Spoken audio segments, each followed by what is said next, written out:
Okay, our next presenter is Lucy Haver. Lucy's a falls coordinator for South East Sydney Local Health District, and Dr. Michelle Julian, who's a staff specialist geriatrician, and they'll be talking about the safer steps.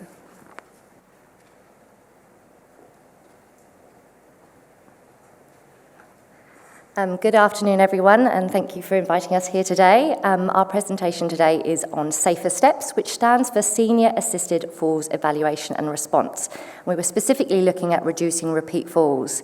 This was part of a Safety Quality Essential Pathway Adept project, and I'm here today with my colleagues Harris Lowe, who is our ward nurse unit manager, and Dr. Michelle Julian, who is our geriatrician. So what's the background? We have an aged care ward with a 32-bed base that can surge to 35 beds. Many of our patients have challenging behaviour and all were at risk of falls. Our allied health resourcing was limited and we had no access to a gym or outdoor space or a shared dining area. Our recent falls data showed an upwards trend of the rate of falls and also some increase in harm from falls.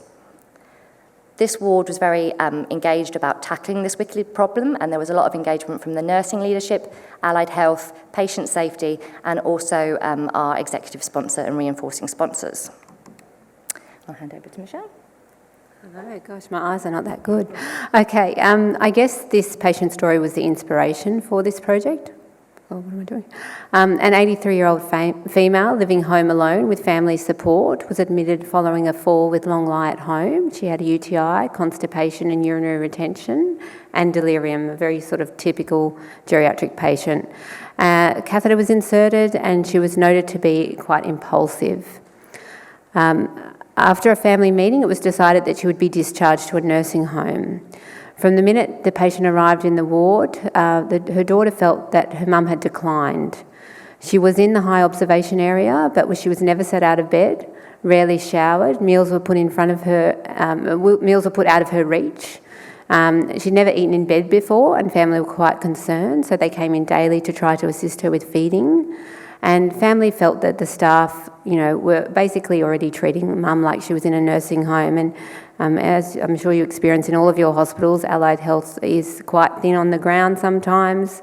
Patients like this are not prioritised necessarily.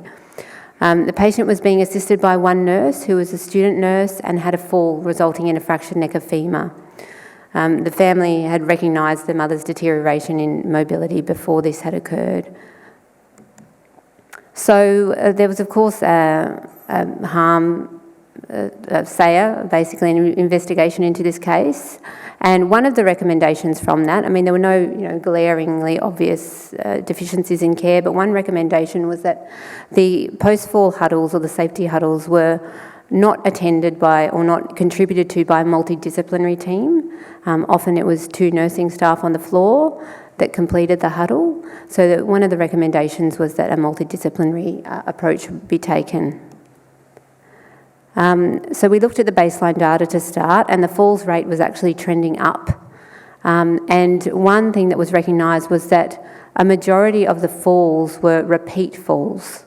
So there would often be just a smaller cohort of patients falling repeatedly, and this provided a really good baseline for us to be able to put in an intervention where if we have a multidisciplinary approach and we target those people, we might be able to reduce falls.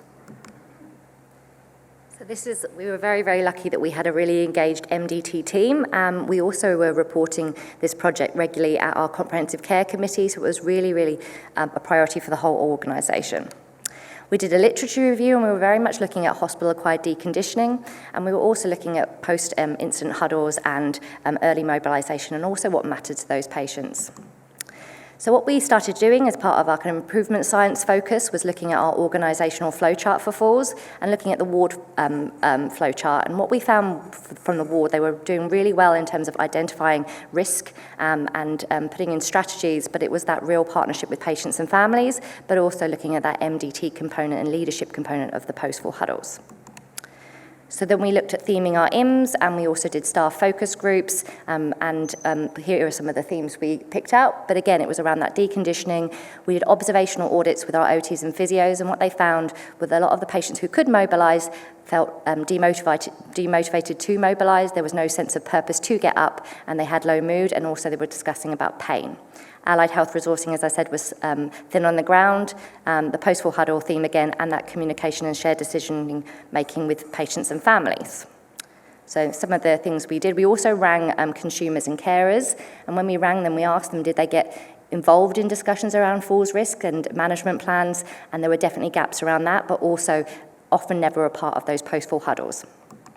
So we set up our driver diagram, and our aim statement was to reduce the proportion of patients who had repeat falls by 20% by August 2023. We looked at our primary and secondary drivers, and we had 2 change ideas that we wanted to implement. Our first one was senior-led MDT post-fall huddles, and the second was getting patients up, dressed and moving. And Michelle and Harris will go through those now. So firstly, talking about the senior-led MDT post-fall huddles, there was a bit of a process in terms of implementing this. There was a lot of education, posters, and engaging the MDT. And because we had a very multidisciplinary team sort of on this project, it was quite easy to engage in the MDT. We all sort of spoke to our own disciplines. There was some testing done. A script was developed, education to the ward, and a poster. There was staff feedback through a QR-coded survey that helped to tailor the process a bit further. A spreadsheet was developed where we could collect all the data. And then, the ward and staff were updated, and the data continued to be collected, and patient feedback and family feedback was sought as well. So these were some of the results. MDT representation at post-fall huddles was 100%. The Huddle Up tool was completed in the EMR in 100% of cases. It was senior facilitated with a script in 100% of cases, and I think that senior lead is really important. Patient-centred strategies were documented and updated in the FRAMP in 100% of cases. Strategies were communicated to the wider team, again in 100% of cases. It was completed within 24 hours of the fall in 80% of cases, and that's because, of course, weekends you can't gather that multidisciplinary team, but those huddles were completed in the week following. The average time it took was 10 minutes, and in 75% of cases, the patient or the family attended or contributed to the learnings and strategies. This was some of the feedback from staff, that it was really good to have MDT representation to strengthen the strategies and learnings. Just really good to have those different approaches, because I think everyone thinks of different things depending on their discipline. It was person-centred and not generic. The script was really useful to keep things on track. The strategies and learnings were well communicated to the wider team. There was, the burden wasn't just put onto nurses on the floor, but it was, the responsibility was spread amongst the multidisciplinary team, and it was really useful to include the patient and family perspective, and I think that's a theme that's coming up a lot today. And this was some family feedback. I really appreciated being offered to be part of the discussion around my dad's fall. I discussed with the different team members, like the nurses, physios, OTs and doctors, about what calms my dad, and we discussed why he fell and ways to prevent him falling again. I felt my suggestions were listened to and acted on.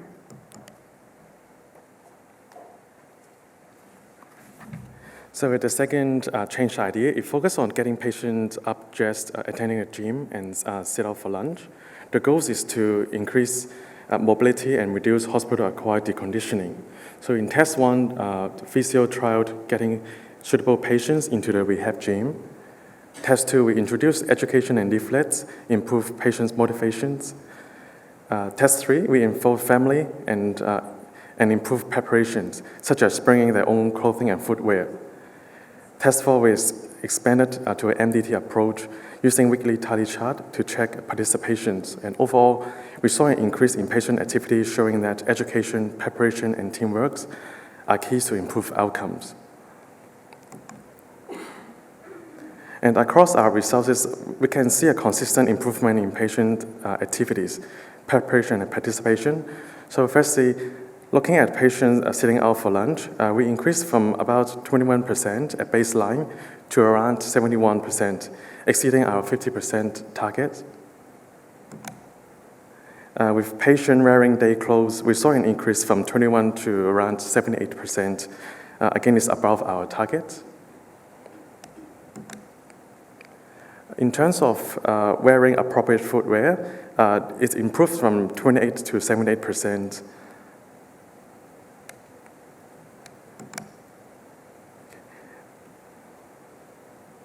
And when looking at exercise participations, a total of 90 patients attended the gym since the start of the program.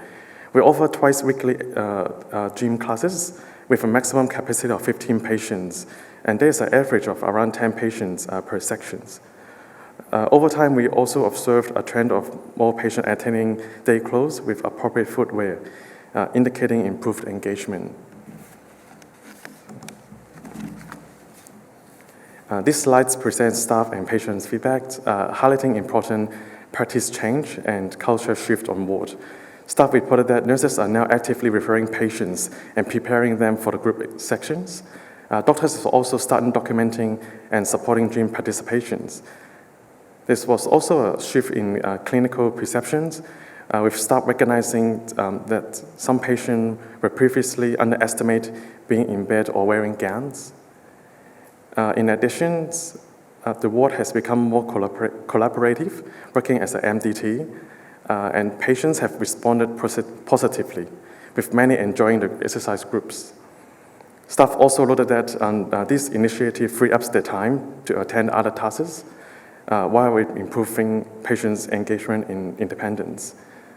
Overall, this feedback suggests a sustainable change in practice, which improves teamwork, patient-centered care, and exercise becoming a part of our routine care.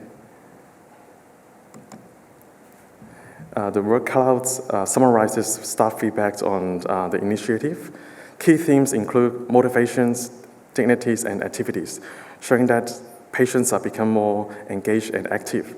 Staff also highlighted improvement in social interaction, teamwork, and mood, with patients appearing more happier and more confident. Dignities was also highlighted. It helps patients feel more like themselves. Overall, this feedback reinforced the interventions has had a positive impact on both physical activities and patients' well-being. And this is feedback from our patients. I enjoy getting outside of my room and going to the gym. I felt sad, bored, stuck in my room for about a month until I started doing the rehab exercises. I really enjoy socializing with the ladies during and after the class. It helped break up my routine throughout the day. I thought at one point I'm not able to go back home, but the exercise helped me to gain my balance and confidence back.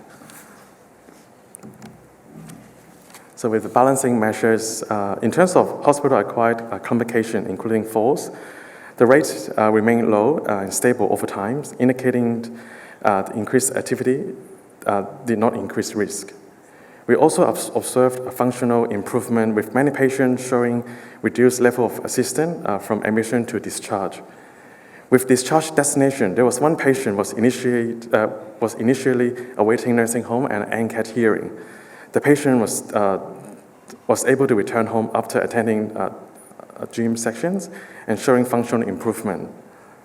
For hospital length of stay, there was 2 patients who participated in the gym program, and they were reviewed by the rehab consultant. They got referred to the rehab ward prior discharge. In addition to the intervention, helped to optimize nursing time, as exercise sessions allow nurses to focus on other tasks. So with our hospital-acquired pressure injuries, so on the top slide is our data from 2024 to 2025, and the bottom graph is from 2023 to 24. And overall, we can see a clear improvement in patient safety, with an average pressure injuries rate decreased from 3 per 1,000 occupied bed day to 2. And the harm score to incident for pressure injuries remains 0. And after implementing the change ideas, the general reduction in falls and repeat fall, with more weeks showing low to no incident of repeat fall at all. So sustainability. We can see that after implementation, there was a reduction in repeat falls, decreased from 47% to 13%. The proportion of patients who experience repeat falls reduced from 24 to 10%. In addition, the weekly tally chart, the data shows over 50% of patients are consistently getting up, dressed, and ready for lunch. There were some weeks over 70%. There's some fluctuation due to patient variation, but the overall data shows improvement have maintained over time. We also increased the reduction of acute bad days with cost saving of $633 per patient. In addition to the intervention required minimum additional resources, it's utilized the existing staffing and the resources. The model also aligned with current workflow and MDT practices. With our next change idea, we have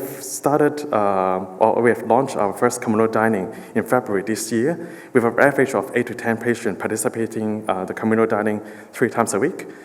The patient were invited after our morning huddle. So before lunch, our patient will have to have a shower. They will get toileted and dressed properly with their day clothes. Some patients, they would also bring their own chair cushion to provide comfort through the meal. There was also one patient required to be seated in a water tub chair, and the patient was assisted with feeding by a carer. And the communal dining, it was well organized and led by 2 AINs, supported by carers. And with the change idea, in a hospital, there's another aged care ward. They're starting to adapt the change idea and the model of care in their ward area. Just special thanks to our physio team for supporting the gym sections. Thank you.